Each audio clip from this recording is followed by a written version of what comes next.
Assalamualaikum warahmatullahi wabarakatuh. Oke, lanjut di video berikutnya. Kita akan sekarang masuk ke dalam contoh soal tentang menghitung pajak penghasilan pasal 21. Oke, langsung saja. Oke, di sini sajikan soal. Gilang seorang karyawan perusahaan otomotif di Indonesia. Gilang menerima pendapatan sebesar 13 juta rupiah per bulan. Artinya, gajinya Gilang itu sebesar 13 juta rupiah per bulan. Dalam 1 tahun, ia membayar iuran pensiun sebesar 2.300.000. Biaya jabatan per tahun yang ditetapkan perusahaan Gilang sebesar 5 juta rupiah. Gilang telah menikah dan memiliki 2 orang anak. Istri Gilang tidak bekerja. Hitunglah pajak terhutang Gilang. Oke, dari soal ini kita sudah mengetahui bahwa penghasilan Gilang per bulan adalah sebesar 13 juta rupiah. Dan adapun biaya-biaya yang ia bayarkan selama setahun itu adalah terdiri dari iuran pensiun sebesar 2,3 juta rupiah, dan kemudian juga ada yang namanya biaya jabatan per tahun itu sebesar 5 juta rupiah.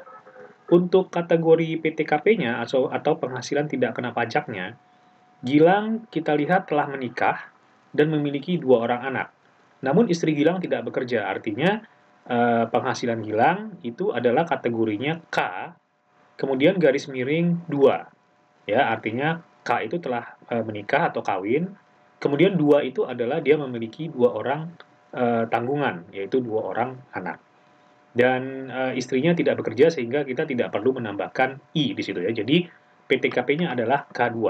Oke, langsung kita lihat bagaimana simulasi perhitungannya. Penghasilan bruto Gilang 1 bulan adalah sebesar 13 juta rupiah. Nah, kamu masih ingat kan penghasilan bruto ini harus diapakan?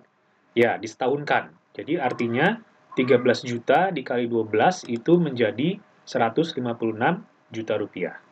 Kemudian, biaya-biaya yang tadi, yaitu biaya jabatan per tahun serta iuran pensiun per tahun, itu dijumlahkan totalnya. Ya, jadi biaya jabatan 5 juta ditambah dengan biaya pensiun 2.300.000, totalnya menjadi 7.300.000. Nah, 7.300.000 inilah yang akan mengurangi penghasilan bruto Gilang. Sehingga nantinya akan didapat total 148.700.000. Ini merupakan penghasilan neto Gilang selama setahun. Oke, tadi kita sudah mengetahui bahwa PTKP Gilang itu adalah K2. Jadi artinya untuk wajib pajak diri sendiri, untuk diri Gilang sendiri, ia mendapatkan PTKP sebesar 54 juta, kemudian ditambah insentif karena dia sudah menikah, yaitu 4,5 juta, kemudian ditambah lagi dengan uh, insentif sebesar 4,5 juta dikali 2, yaitu 2 orang tanggungan anaknya tadi. Ya, jadi totalnya adalah 9 juta, kemudian semua dijumlahkan sehingga menghasilkan angka 67.500.000 rupiah. Nah, ini kemudian mengurangi penghasilan neto Gilang, ya, sehingga nanti akan muncul yang namanya penghasilan kena pajak. Nah, penghasilan kena pajak inilah yang akan digunakan sebagai dasar untuk menghitung pajak penghasilan 21 Gilang yang terhutang. Totalnya adalah 81.200.000 ya. Total PKP Gilang adalah sebesar 81.200.000. Nah, seperti yang kita ingat, pajak PPh 21 ini perhitungannya progresif, artinya semakin besar penghasilannya, semakin besar pula persentase pajak yang akan dikenakan. Oke, kita lihat perhitungan PPh 21 terhutangnya sampai dengan 50 juta. Ya, artinya sampai dengan 50 juta rupiah itu dikalikan 5%. Ya, artinya pendapatan Gilang dalam hal ini akan saya highlight sebentar. Pendapatan Gilang sebesar 81.200.000 rupiah itu masih termasuk kategori 50 juta rupiah. Sehingga ketika dikalikan dengan 5% maka akan menghasilkan angka sebesar 2.500.000.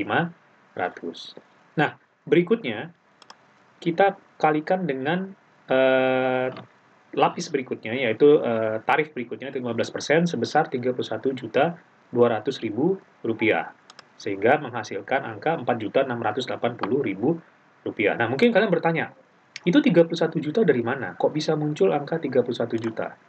Oke, di sini jadi begini perhitungannya.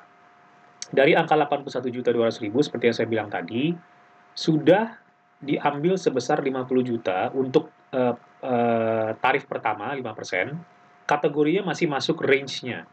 Ya, jadi 50 juta itu masih masuk kategori range dari 81.200.000. Jadi artinya kita kurangi dengan 50 juta, 81.200.000 dikurangi dengan 50 juta, sisanya itu masuk ke range yang kedua, yaitu sebesar 31.200.000 rupiah. 81 dikurangi dengan 50 juta. Jadi sisanya sebesar 31.200.000 rupiah. Nah, inilah yang kemudian dikalikan dengan 15% tarif berikutnya, ya, sehingga menghasilkan angka 4.680.000 rupiah. Kemudian kita totalkan, maka akan didapat angka sebesar 7.180.000 rupiah. Nah, inilah PPh terhutang Gilang selama setahun yang harus dibayarkan oleh Gilang.